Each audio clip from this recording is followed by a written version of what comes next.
Bienvenidos una vez más a El Comentario, un programa realizado por Agustín Sancho Cubero. Este programa está disponible en YouTube y en las principales plataformas de podcasts. No te olvides de suscribirte, es gratis. A continuación empezamos el programa. En los años posteriores a la Guerra de Sucesión Española, cuando los Borbones acababan de consolidar su poder en el trono con Felipe V, el país se encontraba en una etapa de redefinición interna. La centralización borbónica avanzaba, pero aún quedaban muchas bolsas de resistencia, especialmente en zonas con una fuerte tradición foral como Aragón, Cataluña o Valencia. Fue precisamente en este contexto de tensión entre el nuevo absolutismo y los antiguos privilegios regionales donde surgió una de las anécdotas más insólitas y olvidadas de la historia española. El episodio del cura de Campillo. Campillo de Aragón es un pequeño municipio zaragozano que en el siglo XVIII no pasaba de ser una aldea olvidada entre colinas y tierras de secano. Sin embargo, en el año 1714, en medio del fervor absolutista que venía imponiendo la nueva dinastía, su modesto párroco decidió enfrentarse al poder central de una forma que desbordó toda lógica de su misión rural. El cura, de nombre Melchor Zorrilla, era un hombre instruido, formado en la Universidad de Zaragoza, profundamente apegado a las libertades forales de Aragón y a las costumbres locales. Cuando llegaron desde Madrid los primeros decretos del nuevo régimen que anulaban los fueros y establecían una administración castellana uniforme, Zorrilla se negó a leerlos en la iglesia, como era costumbre entonces con los edictos reales. Pero no se quedó ahí. Decidido a dejar constancia de su rechazo, redactó su propio contradecreto en latín eclesiástico, en el que, apelando a antiguas leyes aragonesas y a su conciencia como ministro de Dios, declaraba nulas las órdenes borbónicas en suelo de Campillo. El documento fue leído en misa mayor, copiado a mano y enviado al obispo de Tarazona y al virrey en Zaragoza. La reacción no se hizo esperar.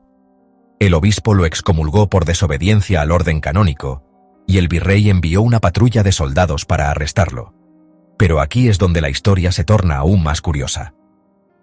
Al llegar los soldados al pueblo, se encontraron con toda la población congregada en la iglesia, impidiendo el paso y proclamando que el cura era su único juez legítimo.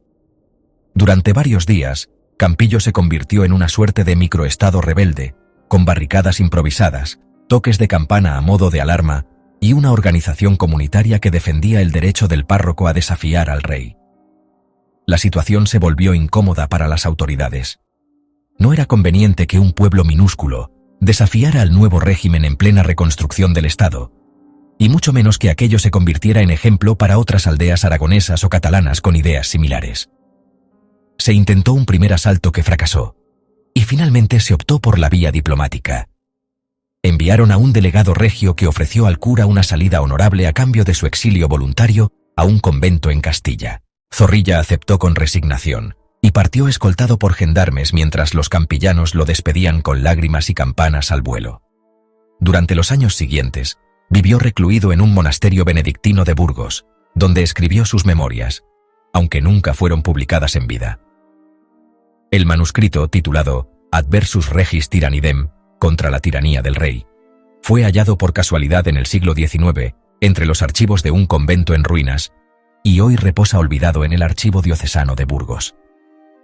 La anécdota fue cuidadosamente silenciada por las autoridades durante décadas, aunque en algunas versiones orales de la comarca todavía se cuenta cómo el cura rebelde desafió al rey en nombre de las libertades antiguas. Se dice que cada año, el 14 de octubre, fecha de su partida, algunas familias en Campillo de Aragón encendían velas en su memoria, aunque la tradición se perdió con el paso del tiempo. Este episodio, aunque menor en la escala nacional, encapsula con fuerza las tensiones ideológicas y culturales que atravesaron España tras la instauración borbónica.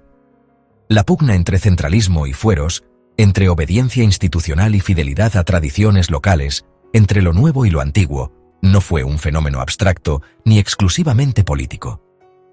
Tomó cuerpo en figuras como Melchor Zorrilla, que desde su modesta posición en una parroquia rural se atrevieron a desafiar el curso de la historia oficial. Más allá del romanticismo que pueda sugerir la historia, su caso revela una ideología profundamente arraigada en ciertos sectores del país, la de la legitimidad popular frente al poder impuesto, la idea de que las leyes no son solo producto del poder, sino del consentimiento de los gobernados. Una visión que, aunque minoritaria y fácilmente aplastada por la maquinaria del Estado, persistió en algunos rincones de la geografía española durante siglos, y que resurgen de vez en cuando en formas distintas. En el fondo, esta anécdota es también una advertencia sobre la capacidad de resistencia de lo pequeño frente a lo enorme, del individuo frente a la estructura, y sobre la fuerza simbólica que puede tener un simple acto de desobediencia cuando se enraiza en una convicción moral profunda. Puede que el cura de Campillo no ganara su batalla, pero su historia, por extraña y olvidada que sea, sigue siendo un eco persistente de una España que no siempre fue sumisa, ni siquiera cuando todo parecía perdido. Hasta aquí esta edición del programa del comentario, un programa realizado por Agustín Sancho Cubero. Este programa está disponible en YouTube y en las principales plataformas de podcasts. Hasta la próxima edición del programa. Muchas gracias. Dirección y realización Agustín Sancho Cubero.